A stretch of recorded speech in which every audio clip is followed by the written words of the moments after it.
नमस्कार, मैं राघव कुमार आपका बहुत स्वागत करता हूं अपने चैनल पर। रिसेंटली भारत का सबसे बड़ा IPO Hyundai Motors India limited stock exchanges पर लिस्ट हुआ। भारत के इतिहास में ये अब तक का सबसे बड़ा आईपीओ था। साथ ही साथ 2003 में आए मारुति सुजुकी के आईपीओ के बाद ये पहली ऑटोमोबाइल कंपनी है जिसका आईपीओ मार्केट में आया है। इससे पहले जो बड़े आईपीओ रिसेंटली मार्केट्स में आए हैं वो थे एलआईसी, पेटीएम और कुछ इंश्योरेंस कंपनीज। हालांकि ये भारत का सबसे बड़ा आईपीओ था, बट इन्वेस्टर्स ने इसमें कोई खास इंटरेस्ट शो नहीं किया। इसकी लिस्टिंग भी लैकलस्टर रही। लेकिन जब भी इतना बड़ा आईपीओ लिस्ट होता है तो एक बार उसकी एनालिसिस तो जरूर होनी चाहिए कि क्या इस कंपनी में इन्वेस्ट करके हम अपनी वेल्थ को मल्टीप्लाई कर सकते हैं और आगे चल के इस कंपनी में और इसके शेयर्स में कितने बढ़ने की उम्मीद है, जिससे एज एन इन्वेस्टर हम ये अंदाज लगा सकें कि किस तरह के इन्वेस्टमेंट्स में हमें आगे बढ़ना चाहिए। आज के इस वीडियो में हुंडई मोटर्स के आईपीओ से रिलेटेड कुछ बहुत इंपॉर्टेंट पॉइंट्स, साथ ही साथ इस कंपनी का फ्यूचर आउटलुक और इस पूरी इंडस्ट्री के फ्यूचर आउटलुक को कंबाइन करके हम ये अंदाज लगाने की कोशिश करेंगे कि आगे चल के इस कंपनी का क्या स्कोप रह सकता है। ध्यान रखिएगा, मैं SEBI registered investment advisor registered channels नहीं हूं, इसलिए मेरी किसी भी बात को इन्वेस्टमेंट वाइज समझने की गलती मत करिएगा। हुंडई मोटर्स कोई छुपी हुई कंपनी नहीं है, इसके बारे में बहुत सारी इंफॉर्मेशन पब्लिकली ऑलरेडी अवेलेबल है, इसलिए मेरी किसी भी इंफॉर्मेशन को क्रिटिकली एनालाइज करिएगा और साथ ही साथ और वीडियोस और बाकी इंफॉर्मेशन को रिसर्च जरूर करिएगा। इस वीडियो को सिर्फ और सिर्फ एजुकेशनल पर्पस से देखिएगा, अदरवाइज यह आपके पोर्टफोलियो और आपकी वेल्थ के लिए काफी नुकसानदायक हो सकता है। सबसे पहले हम कंपनी को एनालाइज करते हैं तो मई 1996 में हुंडई मोटर्स इंडिया लिमिटेड की स्थापना हुई थी और यह हुंडई मोटर ग्रुप यानी कि हुंडई मोटर कंपनी का एक पार्ट है, जो कि दुनिया में third largest auto original equipment manufacturer है, अगर हम पैसेंजर व्हीकल सेल्स के आंकड़ों के हिसाब से देखें। इसके पोर्टफोलियो में 13 मॉडल्स आते हैं, जिसके अंदर सेडान्स, हैचबैक्स, एसयूवीज और इलेक्ट्रिक व्हीकल शामिल हैं। मैं नहीं समझता कि कोई भी ऐसे भारतीय होंगे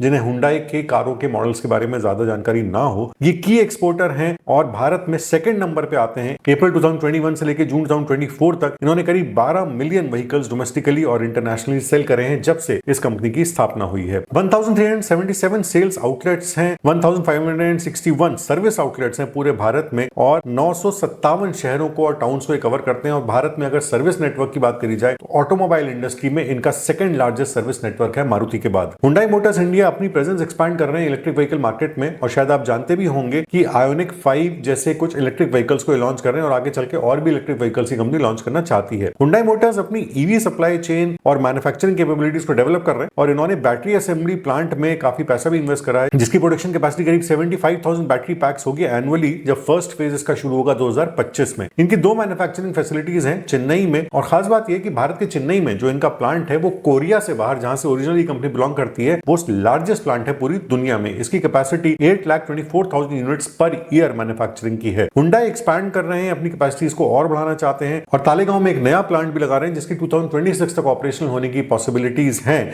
तब इनकी total manufacturing capacity 1 million units Bharat में क्रॉस कर जाएगी। अगर हम ज्योग्राफिकल रेवेन्यू स्प्लिट देखें तो हुंडई मोटर्स इंडिया से जितना सामान या जितना प्रोडक्ट मैन्युफैक्चर किया जाता है उसमें से 77.5% रेवेन्यू जनरेट होता है भारत से, अफ्रीका से 4%, लैटिन अमेरिका से 6.5%, मिडिल ईस्ट और यूरोप से 9% और बाकी पूरी दुनिया में जो भी एक्सपोर्ट होता है उससे 1%। एचएमआई के 93% पार्ट्स लोकलाइज हैं यानी कि मेड इन इंडिया है और कंपनी अपने मटेरियल्स को भी, सप्लायर्स को भी मेनली कोशिश करती है कि वो भारत से ही रहें और खास तौर से जो चेन्नई में इनका प्लांट है उसके आसपास ही रहे ताकि इनको स्ट्रेटेजिक एडवांटेज भी मिल सके और अपनी ऑपरेशनल एफिशिएंसी को बढ़ा सके, साथ ही साथ लॉजिस्टिक कॉस्ट्स को भी कट किया जा सके। काफी सारे इनके मॉडल्स हैं जिन्होंने प्रेस्टिजियस अवार्ड्स भारत में जीते हैं, जिसकी वजह से ये भारत में एक ट्रस्टेड ब्रांड के रूप में उभर पाए हैं। अब जो इनकी पेरेंट कंपनी है हुंडई मोटर कंपनी, उसने हुंडई मोटर्स इंडिया को लाइसेंस दिया था मैन्युफैक्चर और सेल करने का व्हीकल्स, जिससे 3.5% रॉयल्टी हुंडई मोटर्स इंडिया को हुंडई मोटर कंपनी जो कि पेरेंट कंपनी उसको देनी होती है। इस एग्रीमेंट के अंडर आते हैं एक्सेस टू टूल्स, मशीनरी और टेक्निकल सपोर्ट पेरेंट कंपनी से। साथ ही साथ अगर एचएमआई यानी कि हुंडई मोटर्स इंडिया कोई भी प्रोडक्ट अपना एक्सपोर्ट करेगी तो उसके लिए पेरेंट कंपनी की उन्हें अप्रूवल चाहिए। अगर वो किसी भी एग्रीमेंट का उल्लंघन करते हैं, रॉयल्टी टाइम पे नहीं देते या कोई भी एक्सपोर्ट या कोई भी डिसीजन बिना पेरेंट कंपनी से कंसल्ट किए लेते हैं तो उनका ये एग्रीमेंट टर्मिनेट भी किया जा सकता है। कंपनी की ग्रोथ स्ट्रेटेजी भी काफी क्लियर और फोकस्ड है। कंपनी चाहती है कि इलेक्ट्रिक व्हीकल ऑफरिंग्स को और बढ़ाया जाए, इलेक्ट्रिक व्हीकल में अपनी प्रेजेंस को, इस मार्केट में अपनी प्रेजेंस को ज्यादा मजबूत किया जाए, जिसके लिए नए प्लांट्स और एग्जिस्टिंग प्लांट्स में कैपेसिटीज का इंक्रीज किया जाए, साथ ही साथ आफ्टर सेल्स नेटवर्क को और सेल्स नेटवर्क को उसी हिसाब से डेवलप किया जाए, उसी हिसाब से मेंटेन किया जाए जैसा कि इलेक्ट्रिक व्हीकल में या बाकी आने वाले अपकमिंग मॉडल्स के लिए इंपॉर्टेंट होगा। अब आईपीओ से जुड़ी कुछ खास बातें देख लेते हैं जिसका असर आने वाले समय में हुंडई मोटर्स इंडिया के शेयर के परफॉर्मेंस पे हो सकता है। कंपनी के परफॉर्मेंस की मैं बात नहीं कर रहा हूं, मैं शेयर के परफॉर्मेंस की बात कर रहा हूं। सबसे पहली बात, ये एक बुक बिल्ड इशू था जिसकी टोटल वैल्यू 27,800 870 करोड़ थी। ये एंटायरली एक ऑफर फॉर सेल था जिसमें 14 करोड़ 22 लाख शेयर्स करीब करीब बेचे गए थे प्रमोटर्स द्वारा और इनिशियल इन्वेस्टर्स द्वारा। इसका सीधा सा मतलब यह है कि इस आईपीओ से जो भी पैसा रेज हुआ था उसके लिए प्राइस बैंड फिक्स किया गया था 1865 से 1960 तक, लेकिन एम्प्लॉइज को कुछ डिस्काउंट दिया गया था 186 रुपीज का पर शेयर पे। और जो भी पैसा इसका आईपीओ से रेज हुआ था वो सारा का सारा प्रमोटर्स के बैंक अकाउंट्स में गया था या सेलिंग शेयर होल्डर्स के अकाउंट में गया था। कोई भी पैसा कंपनी के इस्तेमाल के लिए नहीं लिया गया था। जो भी पैसा कलेक्ट हुआ उसमें से आईपीओ के एक्सपेंसेस और बाकी एक्सपेंसेस को निकाल के वो शेयर होल्डर्स के पास गया। इसका मतलब सीधा सही है, आईपीओ से जो भी पैसा हुआ है उससे कंपनी के परफॉर्मेंस पे कोई भी फर्क नहीं पड़ना। ना ही उस पैसे से कोई एक्सपेंशन होना है, ना ही उस पैसे से कोई डेट रीपेमेंट्स होनी है, ना ही उस पैसे को किसी भी तरह के कॉर्पोरेट पर्पसेस में लिया जाएगा और ना ही उस पैसे को किसी भी तरह के अपग्रेडेशन के लिए, रॉ मटेरियल परचेज के लिए या किसी भी तरीके से कंपनी को सुधारने के लिए इस्तेमाल किया जाएगा। ये सिंपल एक तरह की प्रॉफिट बुकिंग थी जो कि प्रमोटर्स ने और ओरिजिनल जो शेयर होल्डर्स थे उन्होंने करी है और उन्होंने प्रॉफिट बुकिंग का तरीका निकाला आईपीओ। तो अगर हम आईपीओ की प्रोसीड से या आईपीओ से किसी भी तरीके से कंपनी के प्रोग्रेस को या फ्यूचर आउटलुक को लिंक करने की कोशिश करेंगे तो यहां पे हमारी एनालिसिस गलत हो सकती है। आईपीओ का सीधा सा मतलब था प्रमोटर्स द्वारा प्रॉफिट बुकिंग। इस आईपीओ के आने से पहले प्रमोटर्स की शेयर होल्डिंग 100% थी जो अब घट के 82.5% रह गई है। ईपीएस भी हम देख लेते हैं तो ईपीएस पे डेफिनेटली कोई फर्क नहीं पड़ेगा क्योंकि कोई भी नए शेयर्स क्रिएट नहीं किए गए हैं। जो एग्जिस्टिंग शेयर्स थे सिर्फ उन्हीं को बेचा गया है। तो 74.58% इसकी ईपीएस थी प्री आईपीओ जो कि पोस्ट आईपीओ 73.33 रुपीस हो जाएगी। ये सिर्फ जो चेंज हमें दिखाई दे रहा है इस वजह से कि जो भी आने वाले समय में प्रोजेक्टेड रेवेन्यू होगा उसके हिसाब से ये ईपीएस कैलकुलेटेड है। इसी तरीके से पी रेशियो में भी कोई फर्क नहीं पड़ेगा क्योंकि कोई भी इक्विटी डाइल्यूशन इसमें नहीं हुआ है, ना ही कोई शेयर्स खत्म किए गए हैं, ना ही कोई नए शेयर्स क्रिएट किए गए। ऑफर फॉर सेल होने की वजह से इसकी पी भी प्री आईपीओ और पोस्ट आईपीओ लगभग सेम रहेगी। जो इंपॉर्टेंट पैरामीटर्स आते हैं, इंपॉर्टेंट फिगर्स जो आती हैं वो एसेट्स और बाकी जो कंपनी के फाइनेंशियल इंफॉर्मेशन है जिसको कंसोलिडेटेड या रीस्टेटेड कंसोलिडेटेड फाइनेंशियल इंफॉर्मेशन जो हम कह सकते हैं, जिसके अंदर एसेट्स आते हैं कंपनी के पास करीब 25,370 करोड़ के एसेट्स हैं। 17,567 करोड़ का कंपनी का रेवेन्यू रहा है first quarter of this financial year का। प्रॉफिट आफ्टर टैक्स 1,489 करोड़, ये भी एक क्वार्टर के हैं। नेटवर्थ कंपनी की 12,948 करोड़ है। रिजर्व्स एंड सरप्लस कंपनी के पास 11,300 करोड़ से ज्यादा के हैं और कंपनी के ऊपर 758 करोड़ रुपीस की करीब करीब बोरोइंग है। अगर कंपनी के साइज के हिसाब से देखा जाए, जो भी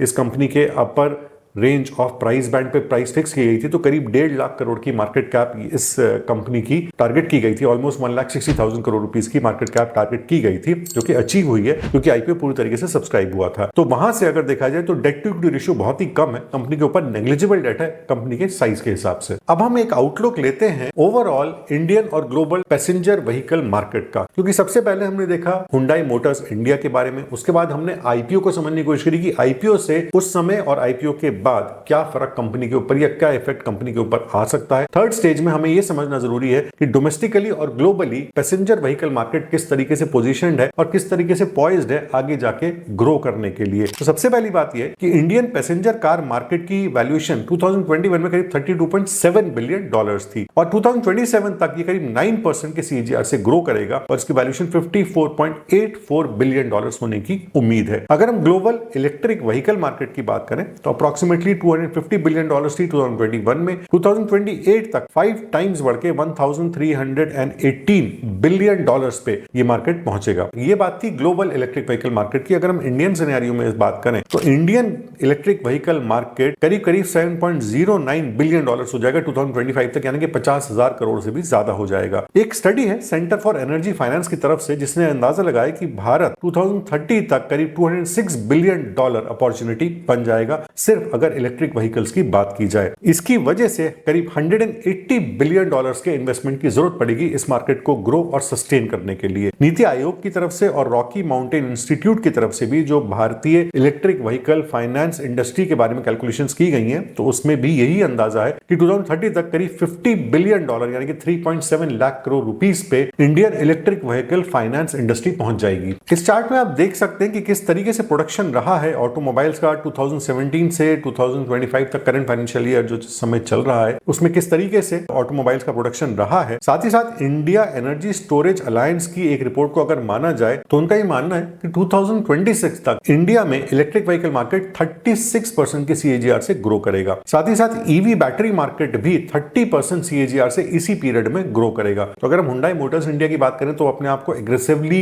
एक्सपैंड करने की कोशिश करें इलेक्ट्रिक व्हीकल मार्केट में, साथ ही साथ बैटरी स्टोरेज सॉल्यूशंस में भी वो अपने आप को पूरी तरीके से एस्टैब्लिश करने करने की कोशिश कर रहे हैं। इंडियन ऑटोमोटिव इंडस्ट्री को अगर हम कंसोलिडेटेड रूप में कंसिडर करें तो उस इंडस्ट्री का भी यही एम रहा है कि 2016 से 2026 तक इस 10 साल के पीरियड में अपनी इलेक्ट्रिक व्हीकल सेल्स को और एक्सपोर्ट्स को कम से कम 5 टाइम्स मल्टीप्लाई किया जाए। अगर हम कुछ की डेवलपमेंट्स के बारे में देखें तो जनवरी 2024 में कंपनी ने अनाउंस किया था कि उन्होंने करीब 743 मिलियन यूएस डॉलर्स यानी कि करीब 6180 करोड़ रुपए इन्वेस्टमेंट प्लान किया था तमिलनाडु में, जिसमें 180 करोड़ रुपए जाएगा करीब dedicated hydrogen valley innovation hub के लिए। साथ ही साथ हुंडई ने अनाउंस किया था कि वो प्लान कर रहे हैं करीब 4000 करोड़ रुपए इन्वेस्ट करने का भारत में, जिससे रिसर्च एंड डेवलपमेंट फैसिलिटीज को बढ़ावा मिल सके और 2028 तक 6 नए इलेक्ट्रिक व्हीकल्स के मॉडल्स को लॉन्च किया जा सके। ये रिसर्च एंड डेवलपमेंट फैसिलिटी इनकी बनेगी आईआईटी मद्रास के एसोसिएशन में। जनवरी 2024 में ही हुंडई मोटर्स इंडिया लिमिटेड ने फाइनलाइज किया था